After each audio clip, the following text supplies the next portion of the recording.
Good afternoon. Good afternoon. And you are refreshed? You are ready to continue? There are things you really want to talk about? Questions that you can hardly wait to ask? Things you've been working on for a while? Or things that have just occurred to you as life is unfolding? Some of all of it? None of any of it? Begin right here, yes. Stand if you think it's you, yes. Begin, we are ready for you. Good afternoon, glad to be here. In one of your CDs, which we get every week, you talk about don't use your history. Like when you tell Magellan where you want to go, you don't talk about where you were last week and so forth. But it seems to me like you are your history. You bring with you everything you learned when you were a kid and so forth. But my question is... Well, that is not actually altogether accurate. Okay. It would be accurate to say that you could be the culmination of what you have been. And when you think about it, every thought that you've ever thought still exists somewhere. But you are not right now, in your powerful now, a vibrational match to every thought you've ever thought. Right. So what's active in you right now is not everything that you've lived. What's active in you right now is what you're giving your attention to.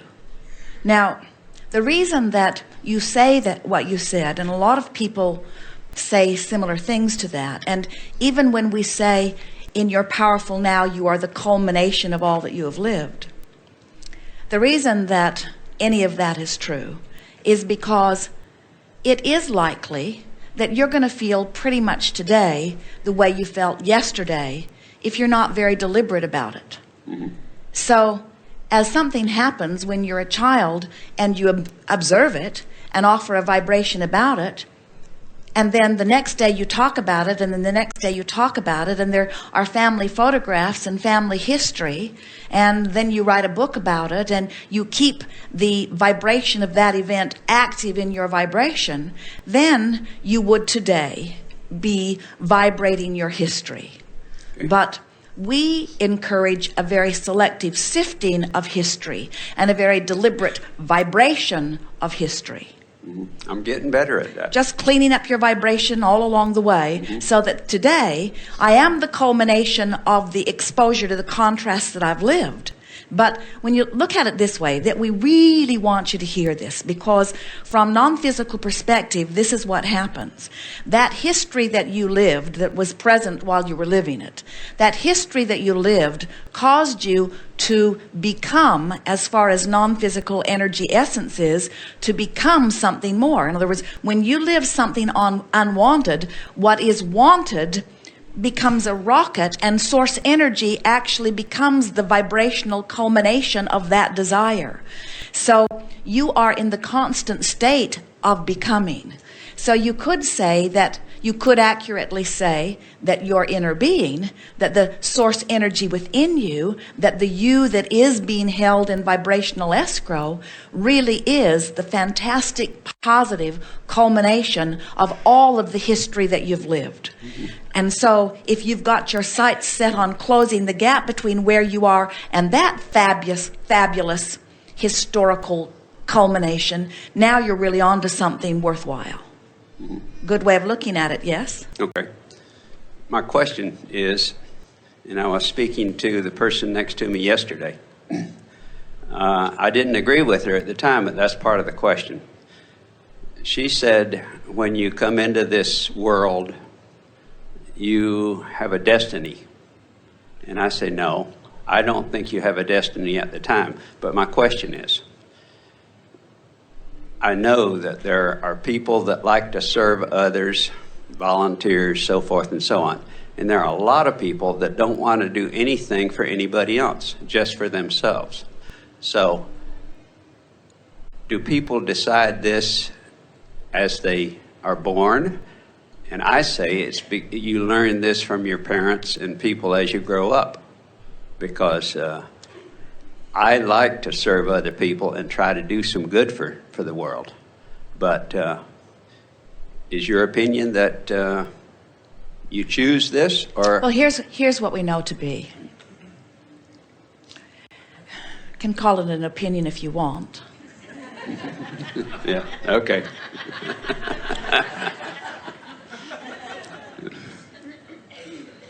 Rather than using the word destiny, we would use the word probability.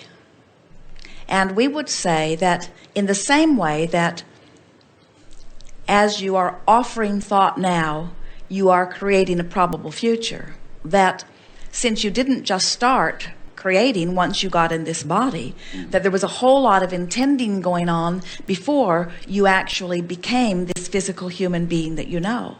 And so you did have a path laid out before you.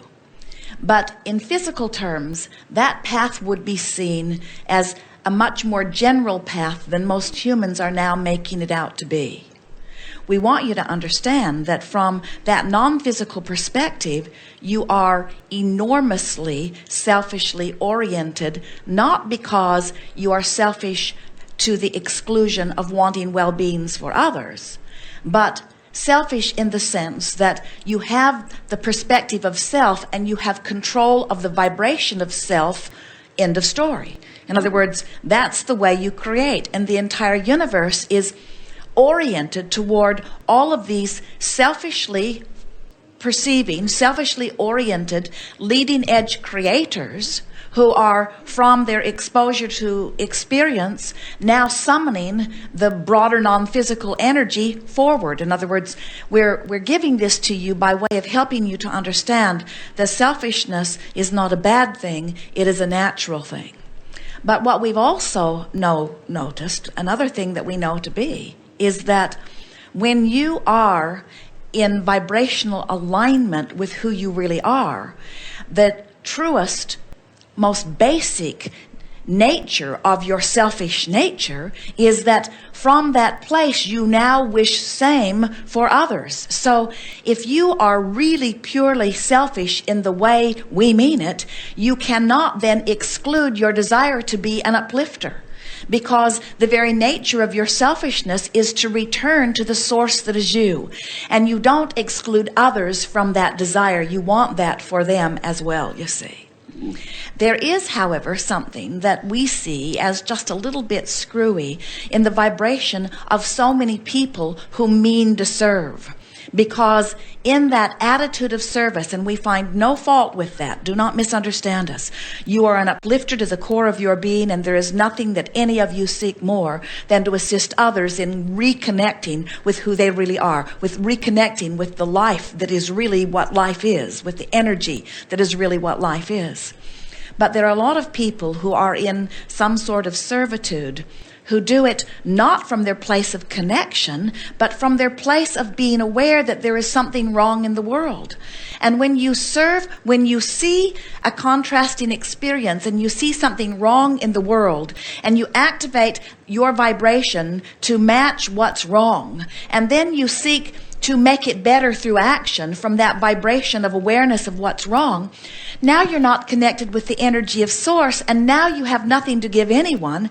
And an extended period of time of trying to offer service from a place of not being truly connected to source leaves you depleted, and you begin, we're not talking about you, we're talking about the general idea, but it leaves you depleted, and it leaves you feeling resentful and like a martyr in time. And the suicide notes that people like that leave are, I just can't help those people. And so what we're really saying to you is, do not see selfishness, which means I am so selfish that I care how I feel, which means I'm so selfish that I work to make sure that I'm connected with the energy of source.